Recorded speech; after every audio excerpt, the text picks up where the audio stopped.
for a documentary. He'd knock on doors. Yonatan had a brilliant idea for a documentary. He'd knock on doors. Just him. No camera crew, no nonsense. Just Yonatan alone, a little camera in his hand, asking, "If you found a talking goldfish that granted you 3 wishes, what of this goldfish would you wish?" Folks would give their answers, and Yoni would edit them down, make clips of the more surprising responses. Before every set of answers, you'd see the person standing stock still in the entrance to his house.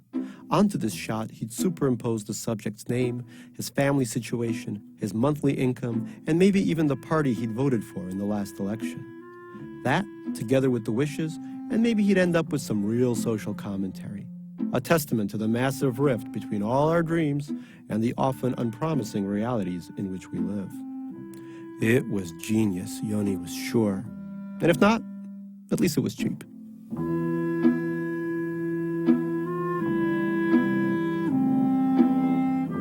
All he needed was a door to knock on and a heart beating on the other side.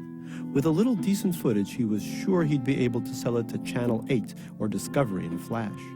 Either as a film or as a bunch of vignettes, little cinematic corners, each with that singular soul standing in a doorway, followed by 3 killer wishes. Precious, every one. Even better, maybe he'd cash out. Package it with a slogan and sell it to a bank or a cellular phone company.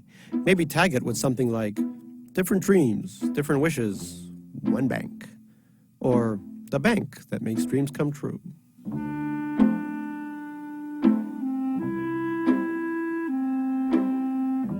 No prep, no plotting, natural as can be. Yoni grabbed his camera and went out knocking on doors.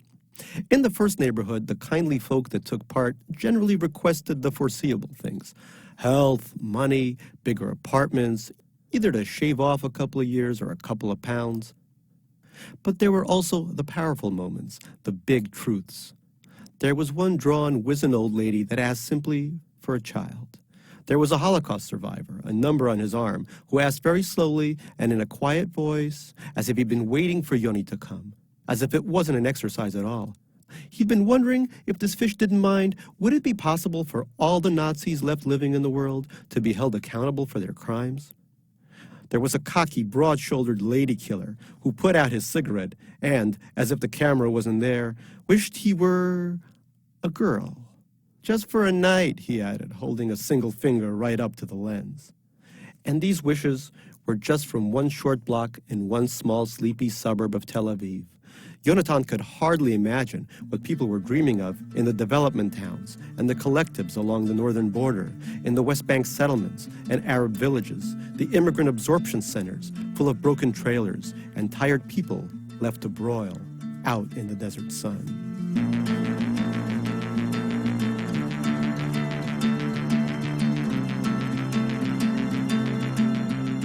Yonatan knew if the project was going to have any weight, he'd have to get to everyone, to the unemployed, to the ultra-religious, to the Arabs and Ethiopians and American expats. He began to plan a shooting schedule for the coming days. Jaffa, Dimona, Ashdod, Sderot, Taibeh, Talpiot, maybe Hebron even. If he could sneak past the wall, Hebron would be great.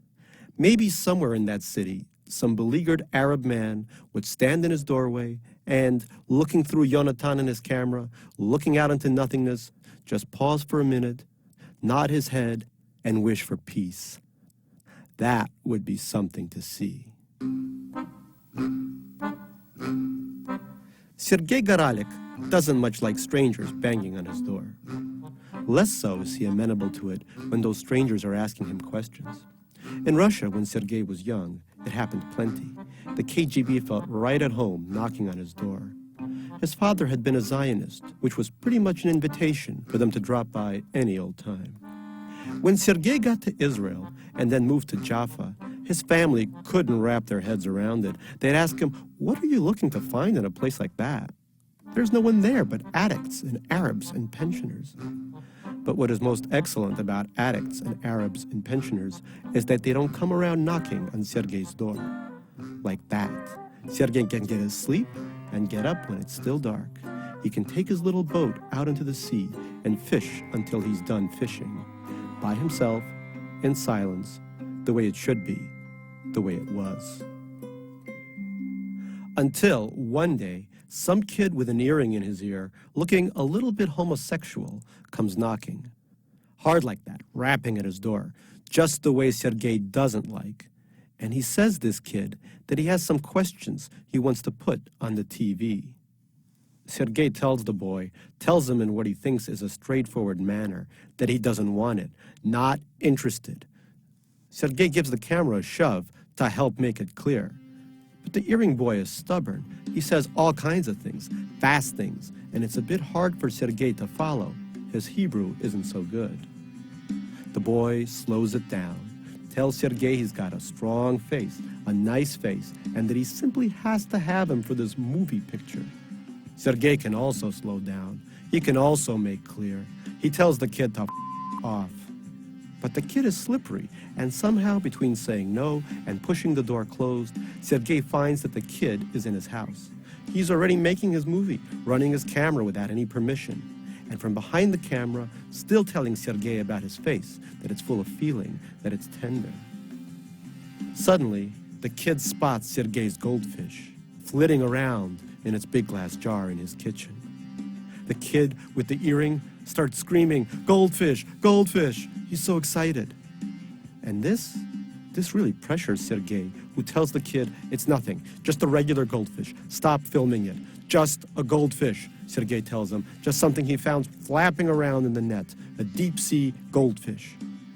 But the boy isn't listening. He's still filming and getting closer and saying something about talking and fish and a magic wish.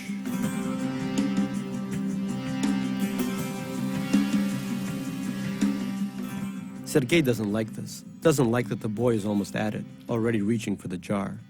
In this instant, Sergei understands the boy didn't come for television. What he came for, specifically, is to snatch Sergei's fish, to steal it away. Before the mind of Sergei Goralik really understands what it is his body has done, he seems to have taken the burner off the stove and hit the boy in the head. The boy falls. The camera falls with him. The camera breaks open on the floor along with the boy's skull. There's a lot of blood coming out of that head, and Sergei really doesn't know what to do. That is, he knows exactly what to do, but it really would complicate things. Because if he brings the kid to the hospital, people are going to ask what happened, and it would take things in a direction Sergei doesn't want to go. "No reason to take him to the hospital anyway," says the goldfish in Russian. "That one's already dead." "He can't be dead," Sergei says with a moan. "I barely popped him. It's only a burner, only a little thing." Sergei holds it up to the fish, taps it against his own skull to prove it. "It's not even that hard." "Maybe not," says the fish, "but apparently it's harder than that kid's head." "He wanted to take you from me," Sergei says, almost crying. "Nonsense," the fish says. "He was only here to make a little nothing for TV." "But he said," says the fish, interrupting, "exactly what he was doing, but you didn't get it. Honestly, your Hebrew, it's terrible." "Yours is better," Sergei says. "Yours is so great." "Yes, mine's super great," the goldfish says, sounding impatient. "I'm a magic fish. I'm fluent in everything." All the while, the puddle of blood from the earring kid's head is getting bigger and bigger, and Sergei is on his toes, up against the kitchen wall, desperate not to step in it, to get blood on his feet. "You do have one wish left," the fish reminds Sergei. He says it easy like that, as if Sergei doesn't know, as if either of them ever loses count. "No," Sergei says. He's shaking his head from side to side. "I can't," he says. "I've been saving it for something." "For what?" the fish says, but Sergei won't answer.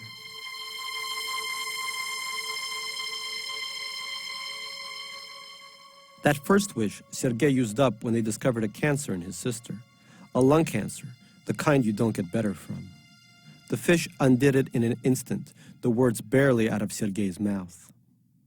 The second wish Sergei used up 5 years before on Sveta's boy.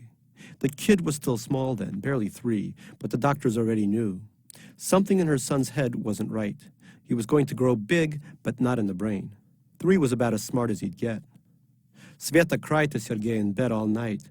Sergei walked home along the beach when the sun came up, and he called to the fish, asked the goldfish to fix it as soon as he'd crossed through the door. He never told Sveta.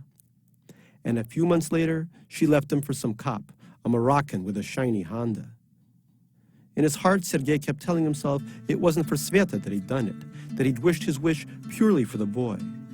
In his mind, he was less sure, and all kinds of thoughts about other things he could have done with that wish continued to gnaw at him, half driving him mad. The third wish, Sergei hadn't yet wished for.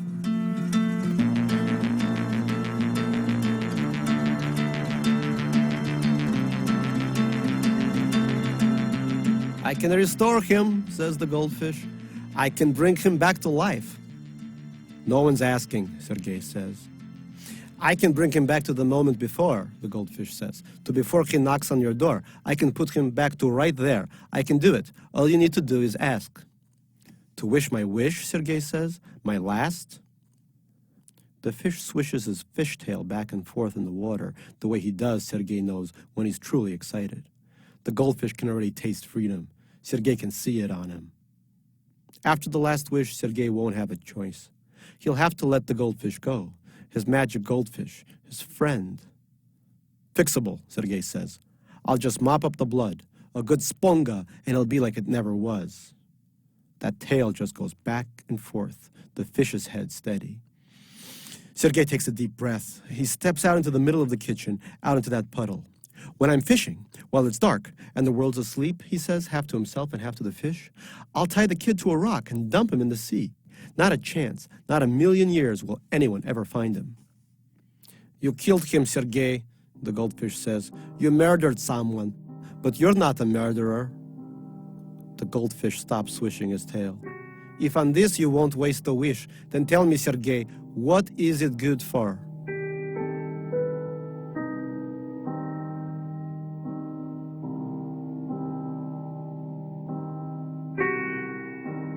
It was in Bethlehem, actually, that Yonatan found his Arab, a handsome man who used his first wish for peace. His name was Munir. He was fat with a big white mustache, super photogenic. It was moving the way he said it, perfect, the way in which Munir wished his wish. Yoni knew, right while he was filming, that this guy would be his promo for sure. Either him or that Russian, the one with the faded tattoos that Yoni had met in Jaffa. The one that looked straight into the camera and said, if he ever found a talking goldfish, he wouldn't ask of it a single thing. He'd just stick it on a shelf in a big glass jar and talk to him all day. It didn't matter about what, maybe sports, maybe politics, whatever a goldfish was interested in chatting about. Anything, the Russian said, not to be alone.